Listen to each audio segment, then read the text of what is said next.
Marka Liverpool ay wajahayaan Paris Saint-Germain lugta koowaad wareegga 8-damaadka Champions League habeenka Arbacada, Arne Slot wuxuu u baahnaan doonaa mucjiso weyn si kooxdiisa u sii wadato safarkooda Yurub.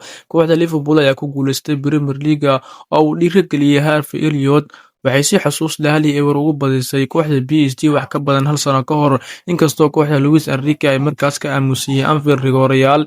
Liverpool waxay la kulantay dhibaatooyin ciyaarihii ugu dambeeyay, gaar ahaan kulamadii ay la ciyaareen Brighton iyo Manchester City, kuwaasoo si xun uga adkaaday FA Cup-ka. Nasasho 2 toddobaad oo ay heleen ma aysan caawin, maadaama Erling Haaland uu 3 ka dhaliyay halka Anthony Samoa uu gool qurux badan dhaliyay, taasoo Manchester City ka dhigtay inay 4-0 ku garaacaan Liverpool. Sida uu sheegay Virgil van Dijk, Liverpool way isdhiibtay kulankaas, taasoo walaac weyn ku abuurtay taageerayaasha iyo sidoo kale tababare Arne Slot. Tababarihii hore ee Feyenoord ayaa hadda la kulmay 15 guuldarro xilli ciyaareedkan tan iyo 2015, wuxuuna helay 1 guul oo kaliya 5 kulan ee ugu dambeysay, inkastoo ay guul weyn ka gaareen kooxda Galatasaray Champions League.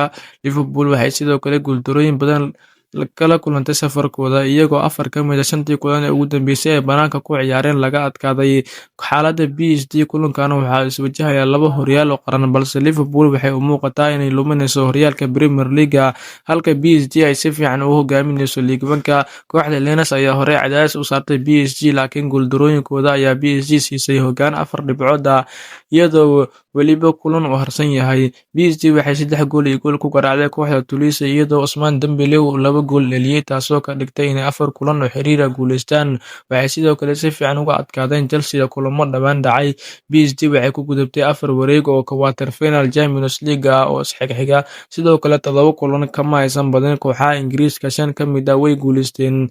Wararka dhaawacyada kooxaha Liverpool wax dhaawac cusub ma qabto, waxaa soo laabtay Mohamed Salah, Federico Chiesa iyo sidoo kale Jeremy Frimpong, laakiin Alexander Isak weli diyaar ma aha, halka Alisson Becker uu maqnaan karo inta bishan ka harsan. Sida ciyaartoyda Conor Bradley, Giovanni Leone iyo sidoo kale Wataru Endo ayaa xilli ciyaareedkan maqnaan doona. Dhinaca PSG-na Bradley Barcola ayaa dhaawac ku maqan yahay, sidoo kale Fabian Ruiz, laakiin Vitinha, Joao Neves, Nuno Mendes iyo sidoo kale kabtanka Marquinhos ayaa la filayaa inay ciyaarta kusoo bilowdaan. Leenabyada suurtagalka ay kusoo gali karaan labada kooxood: dhanka PSG, Stefanos, Hakimi, Marquinhos, Baggio, Mendes, Zaire Emery, Vitinha, Neves, Doué, Dembele iyo Kvaratskhelia. Dhanka Liverpoolna goolaha Mamar Deville, Frimpong, Konate, Virgil van Dijk, Kirkias, Gravenberch, McAllister, Salah, Szoboszlai, Wirtz iyo Ekitike.